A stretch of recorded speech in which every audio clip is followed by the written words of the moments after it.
പ്രിയ സുഹൃത്തുക്കളെ, ജോജു ജോർജിൻ്റെ സിനിമ അഭിനയം, റോട്ടിൽ അദ്ദേഹം കാണിച്ച അഭിനയം മികച്ച പ്രകടനമായിരുന്നു.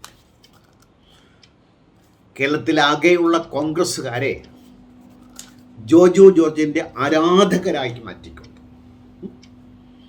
ആ കഥാപാത്രത്തിൻ്റെ കാറിൻ്റെ ചില്ല്, ലക്ഷക്കണക്കിന് വിലയുള്ള ചില്ല് തകർത്ത് പൊട്ടിച്ച് അദ്ദേഹത്തിനെതിരെ അസഭ്യം പറഞ്ഞുകൊണ്ട് തൻ്റെ അരയും തലയും മുറുക്കി. ഇതിലാരാ കുറ്റക്കാർ? ഞാൻ പറയും, ഞാൻ ഉൾപ്പെടെയുള്ള ആളുകൾ കുറ്റക്കാരെന്താണ്. നമുക്കൊരു ട്രാഫിക് സംസ്കാരമുണ്ടോ? അതായത് വണ്ടി ഓടിക്കുന്നവർക്ക് ട്രാഫിക് മര്യാദ എന്നുണ്ടെന്നും ഒരെണ്ണം ഉണ്ടെന്നും അത് പാലിക്കേണ്ടത് തൻ്റെ കടമയാണെന്നുള്ള ബോധ്യം കേരളത്തിലെ ജനങ്ങൾക്കെങ്കിലും ഉണ്ടോ? ഞാൻ മാത്രം സഞ്ചരിക്കണം, നീയൊക്കെ അവിടെ നിൽക്കടാ അവിടെ, അതാണ് മനോഭാവമെങ്കിൽ ഇവരെ നയിക്കാൻ നിയോഗിക്കപ്പെട്ട നേതാക്കളുടെ മനോഭാവം എന്തായിരിക്കും? പെട്രോളിന് കാലാകാലങ്ങളിൽ വില കൂട്ടാറുണ്ട്. കോൺഗ്രസ് ഭരിക്കുമ്പോഴും ആര് ഭരിച്ചാൽ അതിൽ നിന്നും വ്യത്യസ്തത തൽക്കാലം ജനം പ്രതീക്ഷിക്കേണ്ട എന്നുള്ളതാണ്. അങ്ങനെ ഇരിക്കെ നമ്മൾ സ്കൂട്ടർ നാടകം കണ്ടു, ഉരുട്ടി നാടകം, കാളവണ്ടി നാടകം കണ്ടു. നാടകമേ ഉലകം. നാടകം കാണാൻ വിധിക്കപ്പെട്ടതാണ് കേരള ജനത. അതിൽ അഭിനേതാക്കളും അവർ തന്നെയാണ് എന്നുള്ളതാണ്. ചുരുക്കി പറഞ്ഞാൽ സഞ്ചാര സ്വാതന്ത്ര്യത്തെ തടയാൻ ജനങ്ങളും മതങ്ങളും രാഷ്ട്രീയ പാർട്ടികളും തമ്മിൽ കേരളത്തിൽ മത്സരമാണ്. അങ്ങനെ ഇരിക്കുകയാണ് ജോജു ജോർജിൻ്റെ അരിശ. കൊത്തി മുറത്തിൽ കൊത്തിയ ജോജു ജോർജെ, നീ സൂക്ഷിച്ചോ. ഇതൊരു പാഠമാണ് നിനക്ക്, ഇത് പാഠമാണ് ജനങ്ങൾക്ക്. ഞങ്ങൾ നിങ്ങളുടെയൊക്കെ വഴി തടയും. നീ ആര് ചോദിക്കാൻ? ഞങ്ങൾ തീരുമാനിക്കും നീ ജീവിക്കണമോ വേണ്ടയോ. നീ എന്തു വിലയ്ക്ക് സാധനം വാങ്ങിക്കും ഞങ്ങൾ തീരുമാനിക്കും.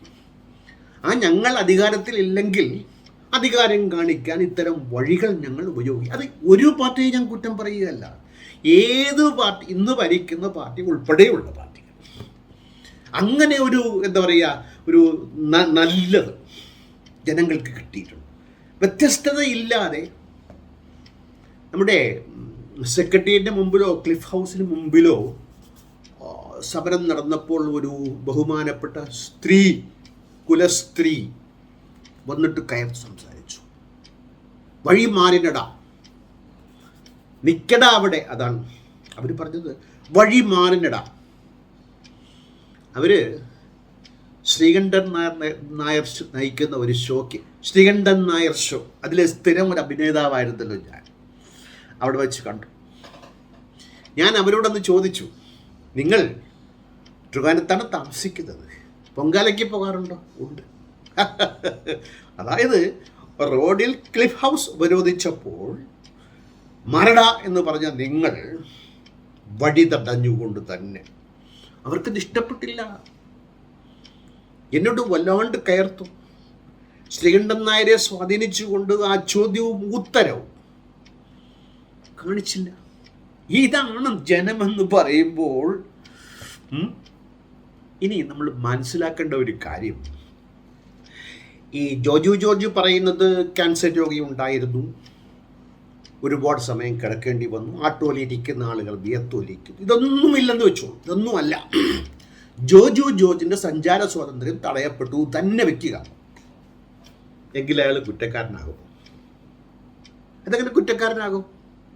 അത് റോഡ് ടാക്സ് അടച്ചുകൊണ്ട് റോഡ് ഉപയോഗിക്കാനായിട്ട് യോഗ്യതയുള്ള ഒരു പൗരൻ ആ സഞ്ചാര സ്വാതന്ത്ര്യത്തെ തടയപ്പെടുത്തപ്പോൾ നമ്മൾ ആരും ചോദ്യം ചെയ്യില്ല, സഹിക്കാൻ പറ്റാത്ത ഒരു പൗരൻ, അദ്ദേഹം ഒരു സെലിബ്രിറ്റി കൂടി ആയതുകൊണ്ട് അദ്ദേഹം ഒന്ന് വിരട്ടാൻ നോക്കി, തിരിച്ചു വിരട്ടി.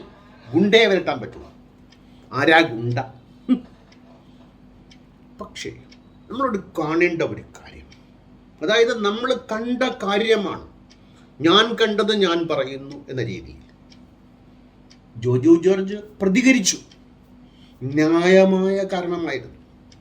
ക്യാൻസർ രോഗിയുണ്ടോ, ആട്ടോയിൽ ആൾ വിയർക്കുന്നു, ഡീസലിന് വില കൂടുതലാണ്, AC അതൊന്നുമല്ല. ജോജു ജോർജിന് സഞ്ചരിക്കാൻ പറ്റിയില്ല, ഇത് തന്നെ വെക്കൂ.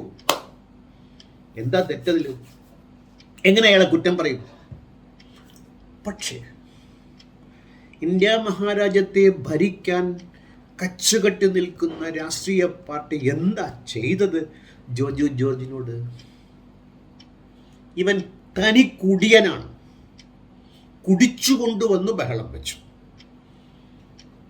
പോലീസ് അഡ്മിറ്റാക്കി രക്തപരിശോധന നടത്തി. അയാൾ കുടിച്ചിട്ടില്ല.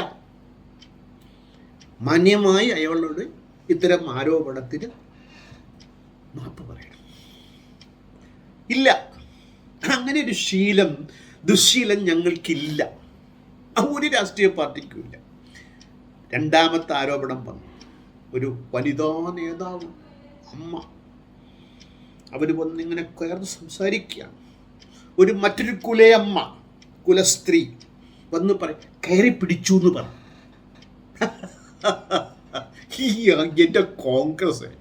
എൻ്റെ കോൺഗ്രസ് നീ എൻ്റെ കമ്മ്യൂണിസ്റ്റ് എന്ന് വേണമെങ്കിൽ പറയാം. ഇത് തന്നെയാണ് അപ്പുറത്തും ഒക്കെ. വ്യത്യസ്തതയൊന്നുമില്ലതേ. നമ്മൾ വ്യത്യസ്തത ഭാവിക്കുന്നതാണ്. നമ്മുടെ എന്താ പറയുക, സഹതാപം അനുതാപം ഒക്കെ കൊണ്ട്, സഹകരണം ഒക്കെ കൊണ്ട്. വ്യത്യസ്തതയൊന്നുമില്ല. കയറി പിടിച്ചു എന്ന് പറ. അതായത് ന്യായമായ ഒരു കാര്യത്തിന് വേണ്ടിയിട്ട് ഒരു ഉത്തമ പൗരൻ അയാളുടെ സമരബോധം ഈ സമരത്തിനെതിരെ വിനിയോഗിച്ചപ്പോൾ അയാൾക്കെതിരെ പ്രയോഗിക്കുന്നതാണ് സ്ത്രീലമ്പടൻ, കള്ളുകുടിയൻ. ഇതൊക്കെ ഏശാതെ വന്നപ്പോൾ മാസ്ക് വെച്ചില്ല എന്ന് പറഞ്ഞു. ഞാൻ ഈ പറഞ്ഞ കുലയമ്മ, കയറി പിടിക്കപ്പെട്ട അവർ മാസ്ക് വെച്ചിട്ടില്ല. അങ്ങനെ ആരെങ്കിലും ഒരാൾ ഞങ്ങൾക്കെതിരെ ശബ്ദമുയർത്തുമെങ്കിൽ ഇല്ലാത്ത പൊല്ലാത്ത കഥകൾ നിങ്ങൾക്കെതിരെ മെനഞ്ഞുവിട്ട് നിങ്ങളെ അടിച്ചമർത്താൻ ഞങ്ങളിലുണ്ട് കേമത്വം. ബിരുദന്മാരാണ് ഞങ്ങൾ. പാഠം പഠിക്കണോ? മത്സരമാണ് രാഷ്ട്രീയ പാർട്ടികൾ തമ്മിൽ. നോക്കൂ, അതായത് പെട്രോൾ വില വർധനവിന് വേണ്ടി സമരം ചെയ്യുന്നു. ന്യായം, ചെയ്യേണ്ടതാണ്. അന്യായമാണ്. പക്ഷെ അതിനെതിരെ ഒരു സമരം വരുന്നു. സമരത്തിനെതിരെ ഒരു സമരം. ഈ സമരത്തെ നിങ്ങൾ എങ്ങനെ നോക്കിക്കാണുന്നു? നിങ്ങൾ ചെയ്യുന്ന സമരത്തെ ഭരണകക്ഷി എങ്ങനെ നോക്കിക്കാണുമെന്ന് നിങ്ങൾ പ്രതീക്ഷിക്കുന്നു. അവർ നോക്കുകയല്ല, അത് വേറെ കാര്യം. ആന കുലുങ്ങിയാലും പാലം കുലുങ്ങിയാലും കിളം കുലുങ്ങില്ല, അവർ കുലുങ്ങുകയല്ല. അവർക്കറിയാം രാഹുൽ ഗാന്ധിയെയും ഗാന്ധിമാരെ, ഇപ്പം 3 ഗാന്ധിയല്ലേ നമ്മളെ ഭരിക്കുന്നത്, നയിക്കുന്നത്, അവർക്കറിയാം. എന്നിട്ട് ആരോടാണ് കോൺഗ്രസിന് സമരം? 50 രൂപയ്ക്ക് പെട്രോൾ തരുമെന്ന് പറഞ്ഞ് ഭരണത്തിൽ കയറിയ BJPക്കെതിരെ. ഞങ്ങൾക്കെതിരെ സമരം ചെയ്താൽ സമരം ചെയ്യുന്നവരെ ഞങ്ങൾ കൈകാര്യം ചെയ്യും. കള്ളുകുടിയനാക്കും, പെണ്ണുകുടിയനാക്കും, മാസ്ക് വയ്ക്കാത്തവനാക്കും. ഇനി എന്തെങ്കിലും ഉണ്ടെങ്കിൽ അദ്ദേഹം അണ്ടർവെയർ ഇട്ടിട്ടില്ല എന്ന് നോക്കാൻ പറ്റുമെങ്കിൽ നോക്കി പറയുമായിരുന്നു. കുനിഞ്ഞില്ലായിരുന്നു, ക്യാമറയില്ലായിരുന്നു. അതുകൊണ്ട് അദ്ദേഹം അണ്ടർവെയർ ഇട്ടിരുന്നു എന്ന് വേണമെങ്കിൽ പറയാം. ഉളുപ്പ്, ലജ്ജ. VT ബൽറാം ഞാൻ ബഹുമാനിക്കുന്ന ഒരു നേതാവായിരുന്നു. അദ്ദേഹം ഷാനിയോട് കയർക്കുകയാണ് മനോരമയിൽ. എത്രത്തോളം രാഷ്ട്രീയവൽക്കരിക്കപ്പെടുന്ന ജനകീയ നേതാക്കൾ, നമ്മെ ഭാവിയുടെ തലമുറയായി കണ്ട ഒരാളാണ് അദ്ദേഹം. അദ്ദേഹം വരാൻ പാടില്ലായിരുന്നു. വന്നാൽ അത് കൈകാര്യം ചെയ്യേണ്ട രീതിയെങ്കിലും ഒരു മാന്യമായി, ഞങ്ങളെപ്പോലെ കുറേ ആളുകൾ നിങ്ങളെ സ്നേഹിക്കുന്നുണ്ടെന്നേ. ഇടതുപക്ഷത്തോടൊപ്പം സഞ്ചരിക്കുന്ന ആളുകൾ പോലും നിങ്ങളെ സ്നേഹിക്കും. അതുകൊണ്ട് ഈ കള്ളത്തരം പറയുന്നത്, നിങ്ങളൊക്കെ പറഞ്ഞാൽ കള്ളത്തരമേ പറയൂ എന്ന്, ഇത് ഞങ്ങൾക്കൊരു പാഠമായി മാറുന്നു. രാഷ്ട്രീയ പാർട്ടികൾ പറയുന്നത് വിശ്വസിക്കാൻ കൊള്ളുകയില്ല. ആരെങ്കിലും അവർക്കെതിരെ തിരിച്ചാൽ അവർക്കെതിരെ ഇല്ലാത്ത പൊല്ലാത്ത ആരോപണങ്ങൾ ഉന്നയിച്ച് കള്ളുകുടിയൻ, പെണ്ണുപിടിയൻ, കൊള്ളക്കാരൻ, മാസ്ക് എന്നു വേണ്ട, പറയാവുന്ന എല്ലാ തരത്തിലുള്ള ആരോപണങ്ങൾ നിങ്ങൾക്കെതിരെ ഉയർത്താൻ ഞങ്ങൾക്കൊരു ധാർമ്മിക ബോധവും ഞങ്ങളെ തടസ്സപ്പെടുത്തില്ല എന്നിരിക്കെ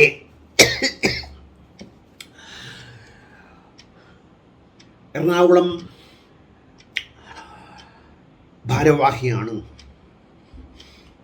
അതായത് എറണാകുളം ഭരിച്ച മുൻ മേയർ, നഗരാധിപൻ, നഗരത്തിലെ ആളുകളെ സംരക്ഷിക്കും നഗരാധിപൻ, പിതാവ്, നഗരപിതാവ്.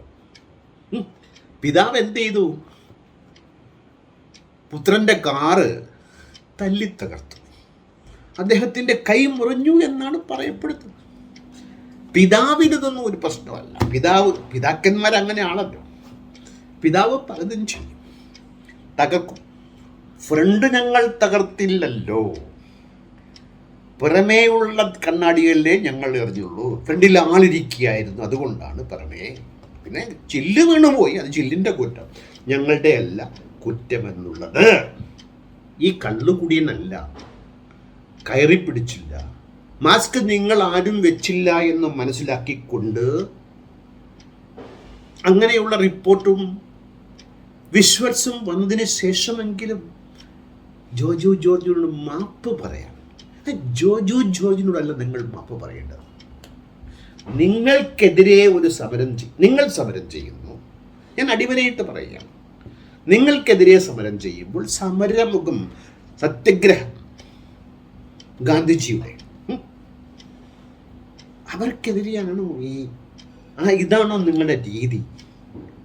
ഇതാണോ നഗരപിതാവായ നിങ്ങളുടെ ചെമ്മണി കാണിക്കേണ്ടത് എന്നാണ് എനിക്ക്.